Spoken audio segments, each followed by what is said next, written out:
When I started using computers just for gaming, online gaming was very new. And the first online game that I remember really caring about was called Doom.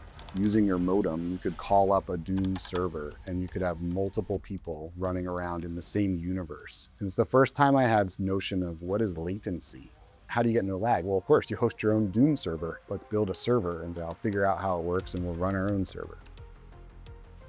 Both of my parents were in education and they both had access to computers, and therefore they both had access to old stuff that was being retired. When modems became available to me for the first time, I was fascinated. So the computers, they can communicate with each other. Using a bulletin board system, I was playing a game called Trade Wars. It was the first turn-based game where you could encounter other people. I want to host an instance of Trade Wars. The deal back then was shareware. So I sent a check to this guy who was the author originally of TryBBS. I installed it on my computer, hooked it up to the modem. Hey, try calling my phone number and let's see if it works. Can't call him up on the phone and say, hey, try it, because the phone line is connected to the modem. Sure enough, after a couple trial and error, I was able to make it answer. My friend was presented with my bulletin board and I'm like, oh my gosh, here we go. So the software is now running on my computer in my basement, and people could call up and they could play and take their turn, and then they do whatever else they wanted to do on the bulletin board system. I'm like 11 years old now. I'm basically putting a message up on the front page of my bulletin board saying, okay, starting on this date, I'm going to start collecting money in exchange for credits, and the credits will allow you to download some of this shareware. And sure enough, like a couple weeks later, people actually started sending me checks to my home address. You got mail. The Clinton era funding for internet in the classroom became the most important thing to educators. So my dad pitched to the technology committee that was reporting to the Board of Education on how to do this, that I could help. What it became for me was teaching the teachers and then learning along the way. I became this avid internet user. I used it for all the good stuff that it had for communicating. Ultimately ended up in an ISP, an early ISP at SunGard, building out the physical infrastructure and learning how the internet actually worked at scale. After SunGard, after I was done working in the ISP space, I followed one of my managers over to the Philadelphia Stock Exchange.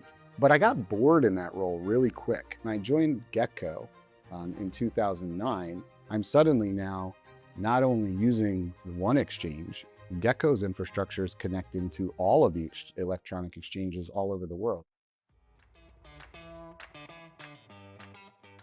When Fred Network was introduced, it was really a leveling event for all of the electronic trading. There was a moment where my leadership at GETCO was saying, look, the next frontier here is wireless communications. The shortest path between 2 points is as the crow flies. And how are we going to do that? Who are we going to get to build that? They looked at me and said, well, you are. And I said, of course, yes, right. That's old technology. So now go pick up a book about RF communications and start to study the principles. And it turns out it's all the same stuff. We're still talking about signal to noise ratio and power levels and attenuation, and you're just making computers communicate. I found myself on a journey with amazing people, amazing teams. I have had a couple moments in my career. It's like, use it, understand it. Why does it work this way? How does it work? Build the file server, understand that computers can communicate. Try to take first the viewpoints of the user and then take it apart so you can put it back together or rearrange it in a different way. I was in a race, the sort of proverbial race to zero.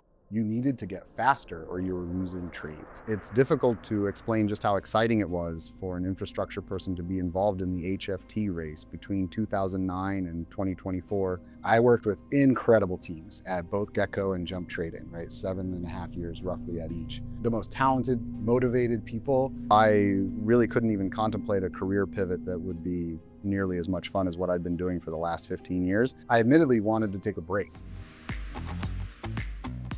I have a meeting with Mateo Ward, one of the co-founders of DoubleZero, and he explains to me this problem. And he goes, this is crazy, isn't it? That anybody would build a network this way? He's like, look, this leader bounces around the world once every 2 seconds or 1.6 seconds. Like the fire hose of transactions comes to Tokyo and then the next moment it's in London. I'm scratching my head saying, wow, this is weird. They want to bring NASDAQ on chain? Like, okay, well, here's how the internet works. Here's how an exchange works.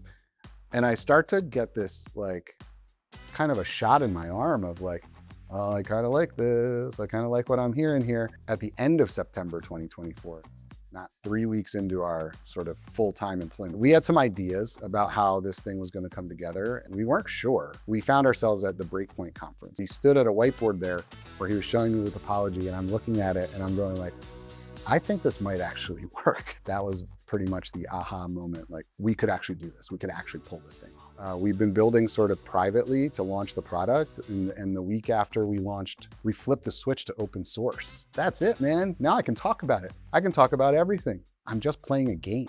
Like, I'm just reducing the lag at the end of the day, the 12, 13-year-old kid playing Doom, trying to make everything faster. And I just like taking things apart, putting them back together, making it better. But it's really how I learn. And it's all on chain, and it's all provable and verifiable. And that's the beauty of what we're building at DoubleZero.